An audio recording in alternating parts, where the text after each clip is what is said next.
കുറേ വർഷങ്ങൾക്ക് മുമ്പുള്ളൊരു കാര്യം പറയാം.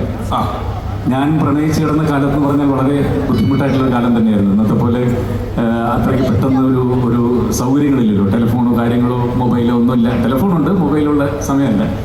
അപ്പോൾ കാര്യങ്ങൾ അങ്ങോട്ടും ഇങ്ങോട്ടും ഷെയർ ചെയ്യാനുള്ള സമയം കിട്ടാറില്ല. ഞങ്ങൾ ഒരുമിച്ച് ഒരുപാട് സിനിമകൾ ചെയ്യുന്നുണ്ടെങ്കിലും അമ്മ ഭയങ്കര സ്ട്രിക്റ്റ് ആയിരുന്നു. അമ്മ ഒരു ടീച്ചറാണ്, അശ്വതിയുടെ അമ്മ. അതും പ്രത്യേകിച്ച് മാത്സ് ടീച്ചറാണ്. അപ്പോൾ ഒന്നുകൂടി സ്ട്രിക്റ്റ് ആയിരിക്കും.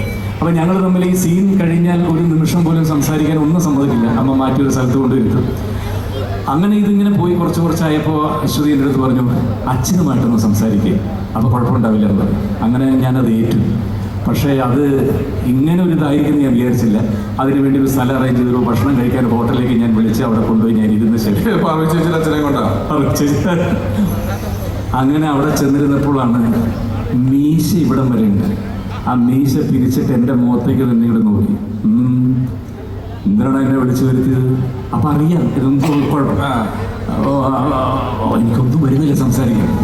പറ, എന്തിനാണ് എന്നെ വിളിച്ചു വരുത്തിയത്? ഞാൻ വല്ലതും പറയാനുണ്ടോന്ന്? ഇല്ല. ആക്കി പോ എന്ന് പറഞ്ഞു വന്നു. പറയാണ്ട് പോകുന്നു. ഒന്നും പറഞ്ഞില്ല. അശ്വതി ചോദിച്ചു, അയ്യേ ഇത് പോയിട്ട് ഇങ്ങനെ ആക്കിപ്പോയല്ലോ. അങ്ങനെ ആ കാലഘട്ടം കഴിഞ്ഞു, കല്യാണം കഴിഞ്ഞു, ഇതെല്ലാം കഴിഞ്ഞു. കാളിദാസൻ ഒരു വർഷം മുമ്പ് ഇതേപോലെ ഒരു സന്ധ്യയ്ക്ക് എൻ്റെ അടുത്ത് വന്ന് പറഞ്ഞു. അപ്പം ഇത് പറയാൻ പോകുന്ന കാര്യം എന്താണെന്നുള്ളത് എനിക്ക് നേരത്തെ മനസ്സിലായി. മറ്റേ അച്ഛനെ പോലെ തന്നെ എന്തോ ചിറ്റിക്കളി ഉണ്ടെന്നുള്ളത് എനിക്ക് മനസ്സിലായി. എന്നിട്ട് അപ്പം തന്നെ വിളിക്കുക, അപ്പം എനിക്കൊരു കാര്യം പറയാനുണ്ടെന്ന് പറഞ്ഞു. അപ്പം ഞാൻ പഴയ പാർവതിയുടെ അച്ഛനിലേക്ക് പോയി.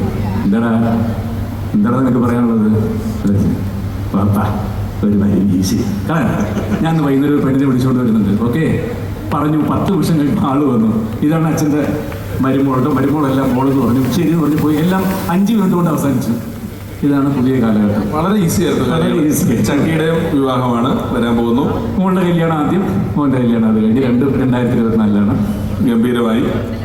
പിന്നെ ജയറാമേട്ടൻ വരുമ്പോൾ സ്വാഭാവികമായിട്ടും ഞാൻ കണ്ടിട്ടുണ്ട് ചോറ്റാനിക്കര ജയറാമേട്ടൻ കൊടുത്ത് മേളത്തിന് ഇപ്പോൾ 3 മണിക്കൂറോ മറ്റേ നിന്ന് പൊട്ടി.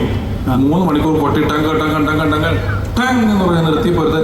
നസീറിനെ ഒന്ന് കാണിക്കുമോ ഒരു ചോദ്യം. ആ ചോദ്യത്തിൽ നിന്ന് ഒഴിവായിട്ടില്ല ജയറാമേട്ടൻ ഇപ്പോഴും. അതിൻ്റെ ഒരു കാരണം ജയറാമേട്ടൻ അത് ചെയ്യുന്നുണ്ടായിരുന്നു എന്നുള്ളതാണ്. കാരണം ചില ആളുകൾ സിനിമയിൽ കുറച്ച് നാളാകുമ്പം അല്ലെങ്കിൽ മറ്റു തിരക്കുകളൊക്കെ വരുമ്പം ഇതിൻ്റെ ടച്ച് വിട്ടു എന്നൊരൊറ്റ വാക്കുമേൽ ഒരുപാട് ജോലികളിൽ നിന്ന് ഒഴിവാകും. പക്ഷേ ജയറാമേട്ടന് വലിയ താല്പര്യമാണ് ആരെങ്കിലും ചോദിക്കാനും പറയാനും അത് ചെയ്യാനും എല്ലാമുള്ള വലിയ താല്പര്യമാണ്. ഒരു പക്ഷേ പൊന്നിയിൻ സെൽവൻ എന്ന് പറഞ്ഞ പടത്തിന് ഇവരെല്ലാം നടന്ന് ചെയ്ത പ്രൊമോഷനേക്കാൾ എത്രയോ കൂടുതലാണ് ചേട്ടനൊരു 10 മിനിറ്റ് സ്റ്റേജിൽ നിന്ന് സംസാരം കണ്ടതല്ലേ നിങ്ങളെല്ലാവരും?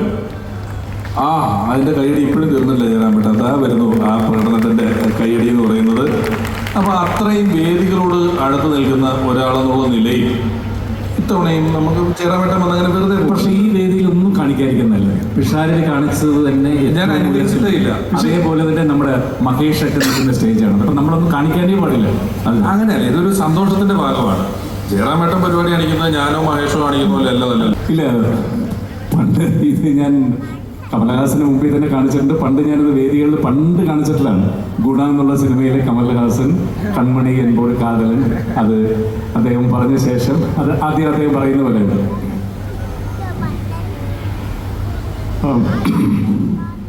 കൺമണി അൻപോട് കാതലൻ നാം എഴുതും കഴുതൻ, അത് ഉണ്ണയോ ആക്കുമ്പോൾ அது எழுதணுங்கிறது அந்த ஆசை எனக்கு ரொம்ப வந்துட்டே இருக்கு.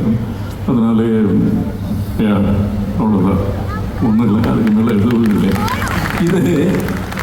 എന്നിട്ട് അദ്ദേഹം പാടുന്നു, കൺമണി അൻപോട് കാതലൻ നാൻ എഴുതും കടിതമേ.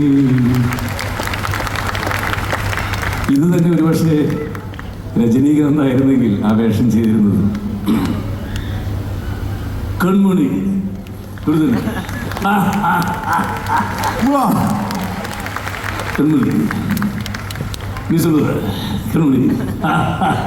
കൺമണിയും കൊടുക്കാതെ കണ്ണ പിന്നെ എഴുതിപ്പോ അവിടെ ഇവിടെ. ഇതാണ് സംഭവം. ഗംഭീരല്ലേ? ഒരു ഗംഭീര കായടി പോ ജയറാമേട്ടൻ.